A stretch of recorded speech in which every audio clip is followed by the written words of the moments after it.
Hello and welcome to Dabbling in Journals, and today I am sharing my Commonplace book. I did some ink swatching of new ink samples earlier in the week, and one of the inks I bought was this Sailor 273, which I put in this little Queco macchiato pen, which I keep in this folio, which is my Commonplace book. And it suddenly made me think, I have not worked in this book for so long, and now I have this beautiful new ink that I can use to write in it. This is a Chic Sparrow folio in the March hair leather, which I'm afraid is discontinued. I have this lovely little charm, Traveller's Factory charm with my initial A on it. There was a gift from the lovely girl whose channel is Snippets and Scraps, and that's another thing I'm really behind with, watching her videos. I don't know where all my time goes. Well, I do. It goes. It just goes. Anyway, this is my Commonplace book, and what I thought I would do is pop some music on and I'll flip through the pages that I've done thus far for those of you that haven't seen it. And if you have seen it, you can just speed along and miss that bit. And then I am going to decorate the quotations that I've put into this book this week with my new pen. Enjoy.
And so that is the last page that I shared with you all. Now, I don't know whether or not there is an agreed definition of a Commonplace book, or whether or not I use mine as other people use their Commonplace books. I don't think it really matters. This is just a book that I use to collect quotations that I either find interesting or speak to me in some way. I sometimes group them into topics, which is why I have an index at the front. So my first section was on happiness, then my second was why do the right thing, then how do we decide what the right thing really is, and then I had a section on the value of education, and my latest section is on post-traumatic stress disorder, because I have complex post-traumatic stress disorder, so it's not surprising if I find quotations relating to that of interest to me. But what I'm going to do with you today is I've already written in my quotations with my beautiful new ink, which, don't you just think, how perfect is it? So it perfectly fits this pen and this journal. I'm so pleased with it. I really, really love it in here, and it's made me want to use this journal again. So what I'm going to do with you today, I think I keep saying that and then not telling you, is I'm going to just decorate my pages, because as well as using my Commonplace book as a place to collect quotations that I find interesting, I always like to decorate the pages so I can be using it as a creative outlet as well.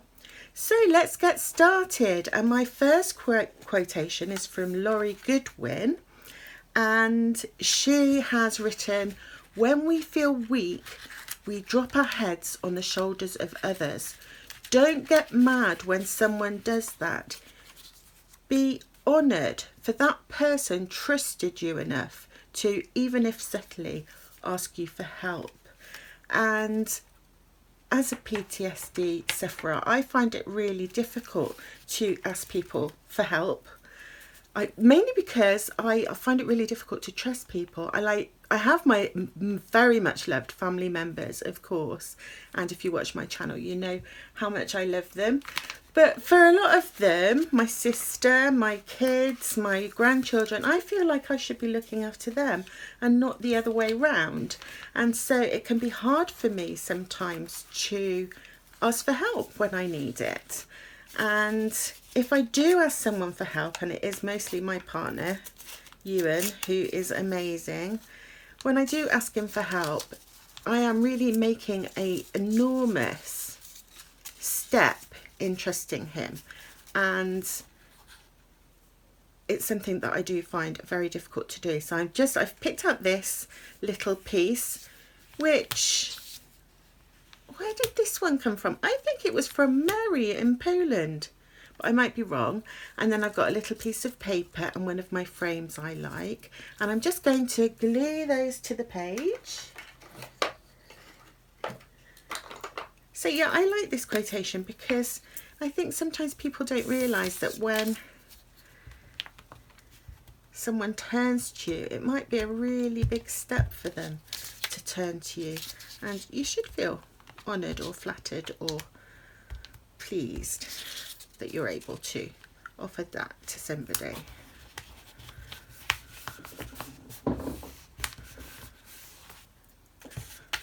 That's just my opinion, of course. Feel free to disagree with me. Anything I say when I'm talking about my Commonplace book is my opinion.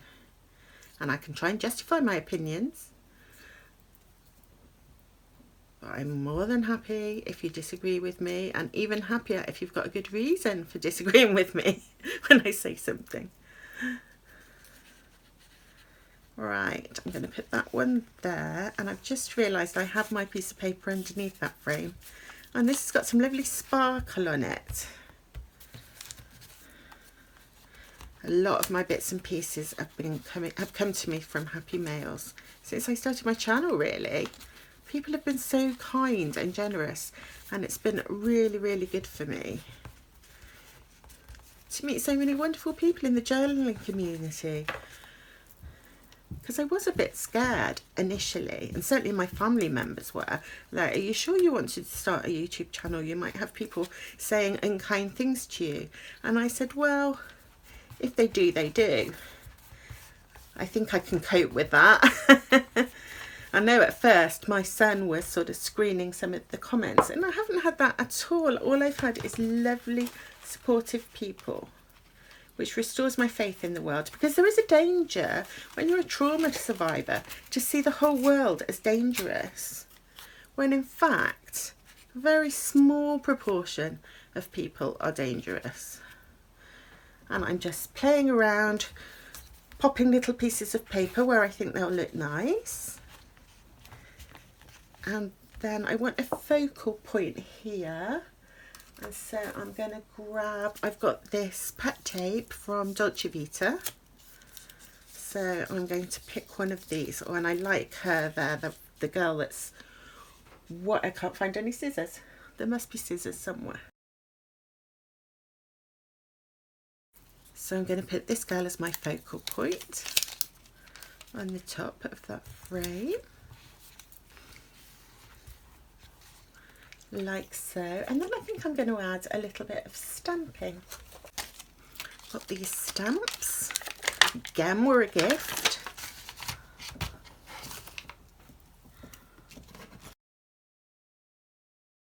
This is Distress Oxide in peeled paint.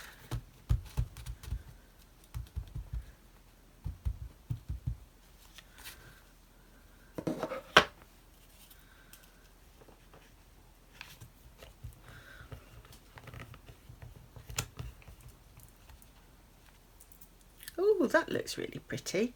I'm not sure if I've chosen the right colour. You know what I need to do with these ink pads is do like a colour chart like you do for art supplies. And as that isn't quite the colour I was expecting, I'm just going to add a bit on this page as well, just to sort of tie it in and make it look more intentional. I'm going to give her some flowers.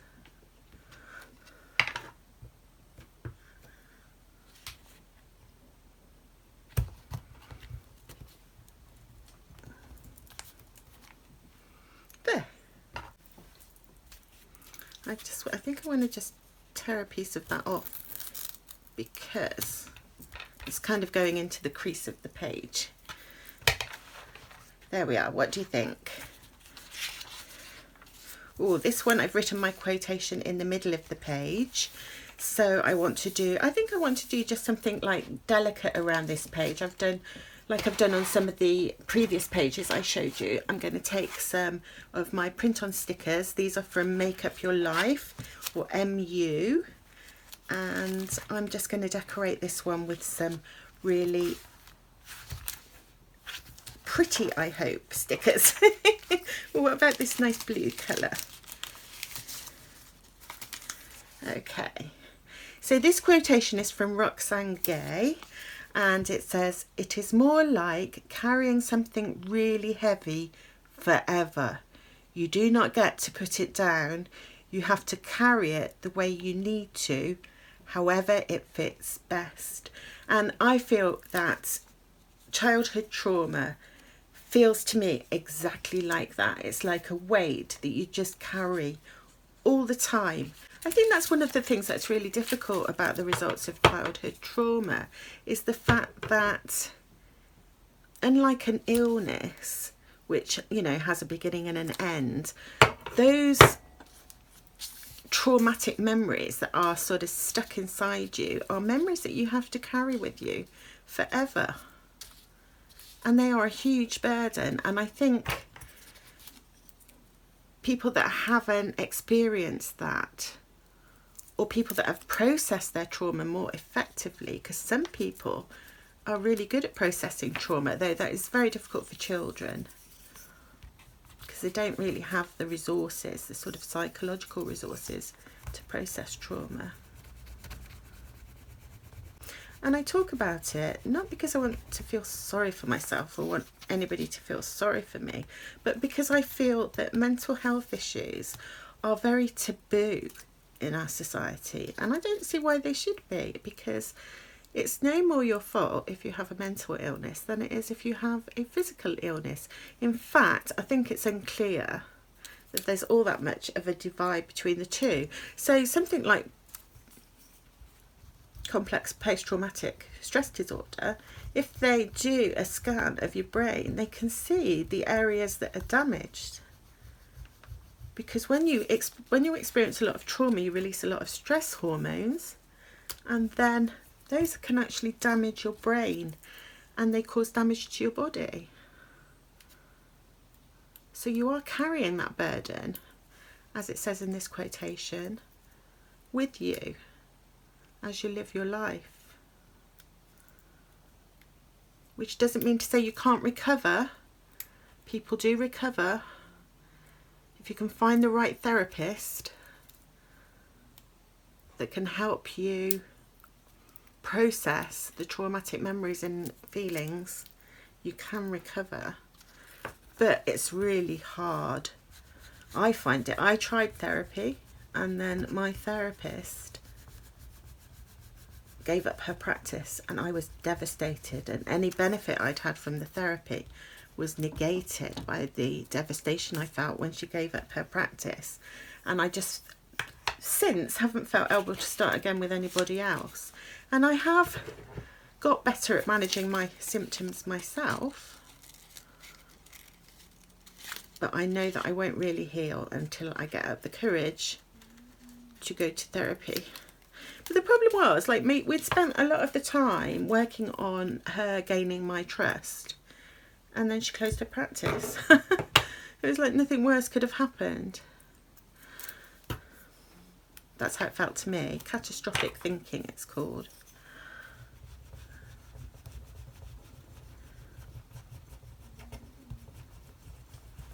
And I won't use all of my Commonplace book videos to talk about PTSD.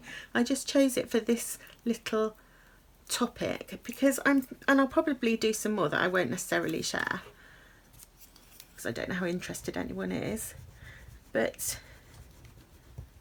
I thought it would be a really useful thing for me to start thinking about what I'm going to do going forward.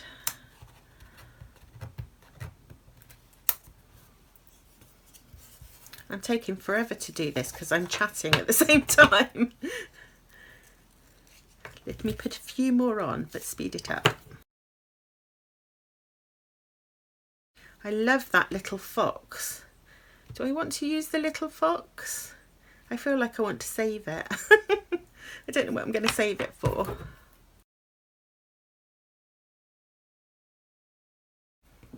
I need one more, don't I?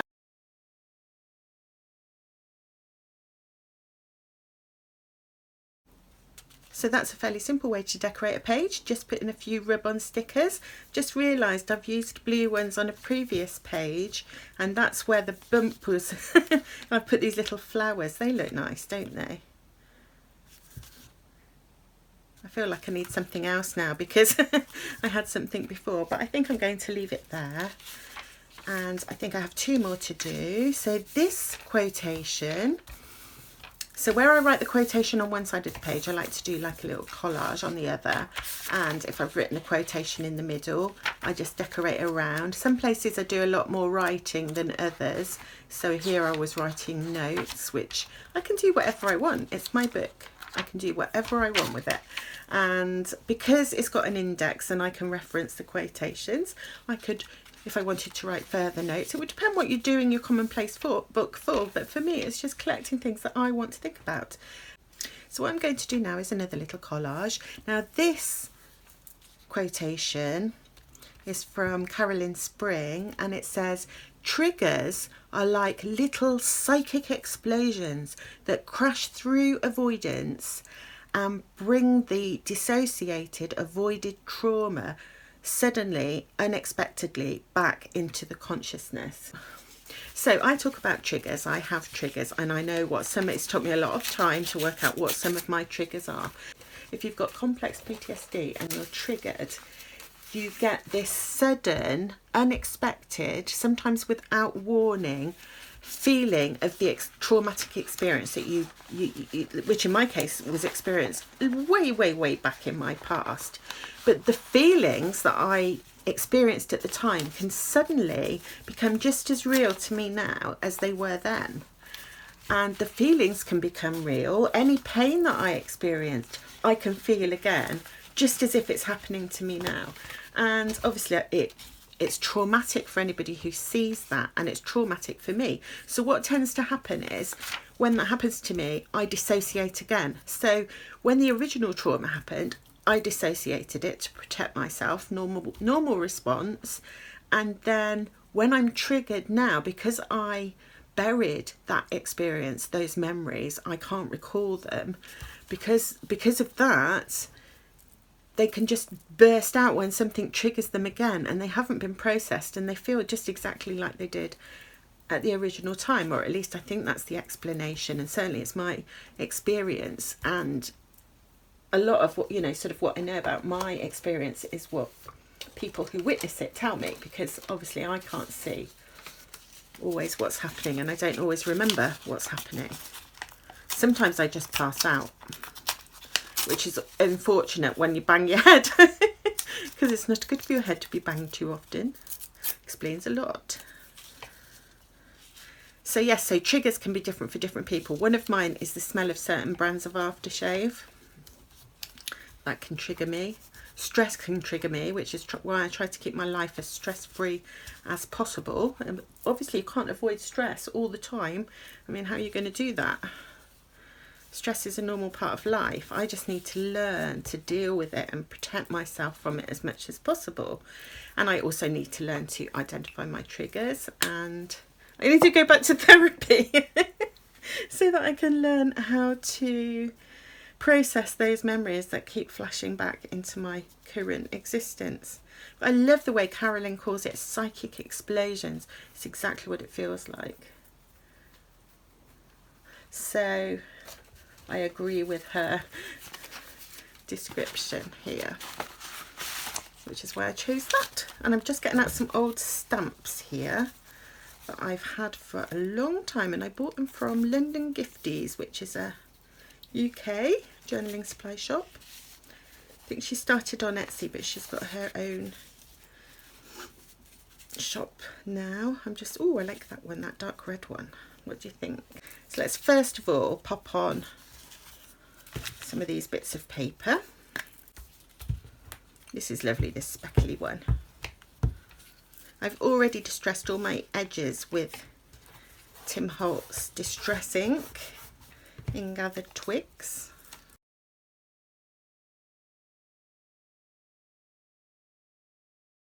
And I want a little bit of washi tape, and I think I'm going to use this one because again it's got that red on it. There, I might put it so it's not upside down. It's just really calming.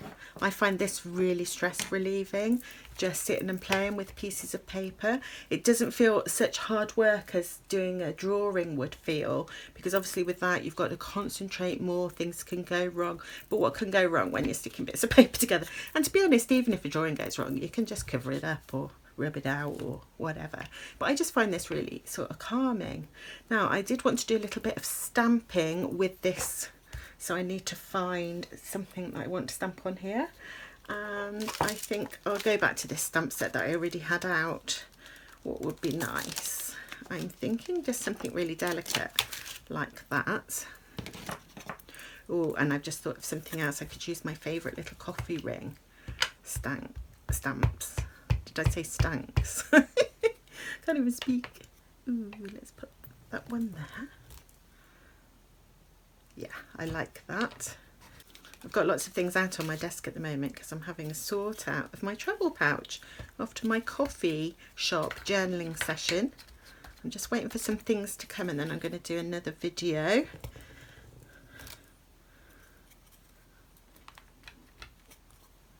On my coffee shop pouch because I'm going to change things up. Oh, I really love this colour, this sort of fired brick, really dark blood red colour. I don't know why. I love all the sort of autumny colours, dark reds, orange, burnt orange, all of those kinds of colours. But I have one more to do, and this is my last quotation for today. And this one says, healing trauma involves tears. The tears release our pain. The tears are part of our recovery. My friend, please let your tears flow. One theory is that there's just an evolutionary purpose to crying. It causes empathy in other people and gets you help. Another theory is that crying actually releases like stress hormones from your body. I don't know if they come out in the tears and wash away. So I want to do a little bit more research on that. What the purpose of emotional tears are. I mean, obviously we have tears in our eyes which clean out our eyes when we get debris in them, and we have, you know, just naturally lubricating tears, and we can see what the purpose of those is. You know, they're to protect your eyes. But what's the point of emotional tears? And that's why I thought, oh, that's quite interesting. I'd like to find out more about that. So is it just that there's been an evolutionary advantage to crying in that it gets you the help you need, gets you empathy and that kind of thing? Or is it that it helps release certain hormones? I also read that it can help you release endorphins, which are the body's natural painkillers. So they're the feel-good hormones. So when you cry, you literally release hormones in your body that make you feel better. And you know, often you hear people say, don't you, have a good cry, you'll feel better. So yeah, I saw that and I thought, oh, that's quite interesting. I've got a little bit of Japanese paper. I'm just trying to think what I want for my focal point on this page. And I'm wondering, I think I'd like a kind of bluey colour. And I did get out some stamps here. Look at these, they look like splashes of paint. And I thought I'd try a couple of these. I've no idea what they look like. If I try them first and I don't like them, then I can cover them up with my collage. So I thought, well, that's a plan. The ink that I have here, is iced spruce in Distress Oxide. And I seem to remember, I haven't used these inks for a while, but I think this is one of my favourites. So let's see what it looks like. I wonder if that's enough. Ooh, probably too much now. I don't know. Let's put a bit there. Ooh! Why is that making me laugh? Because it looks like a mistake, doesn't it? It looks like you've just spilt your ink like I did when I was testing mine the other day.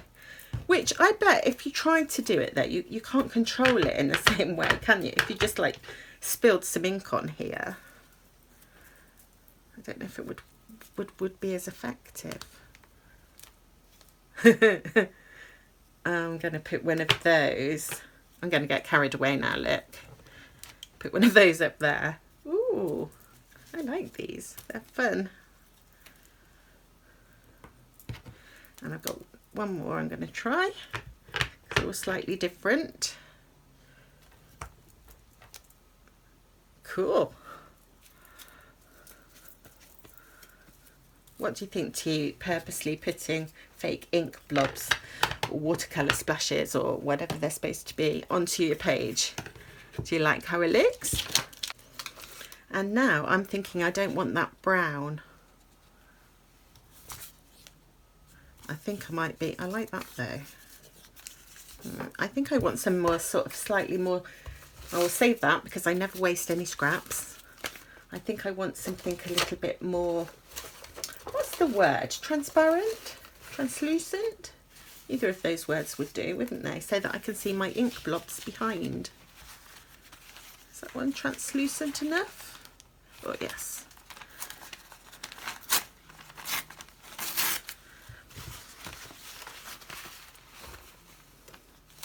So I can go like that, and then like that. And then I want a focal point.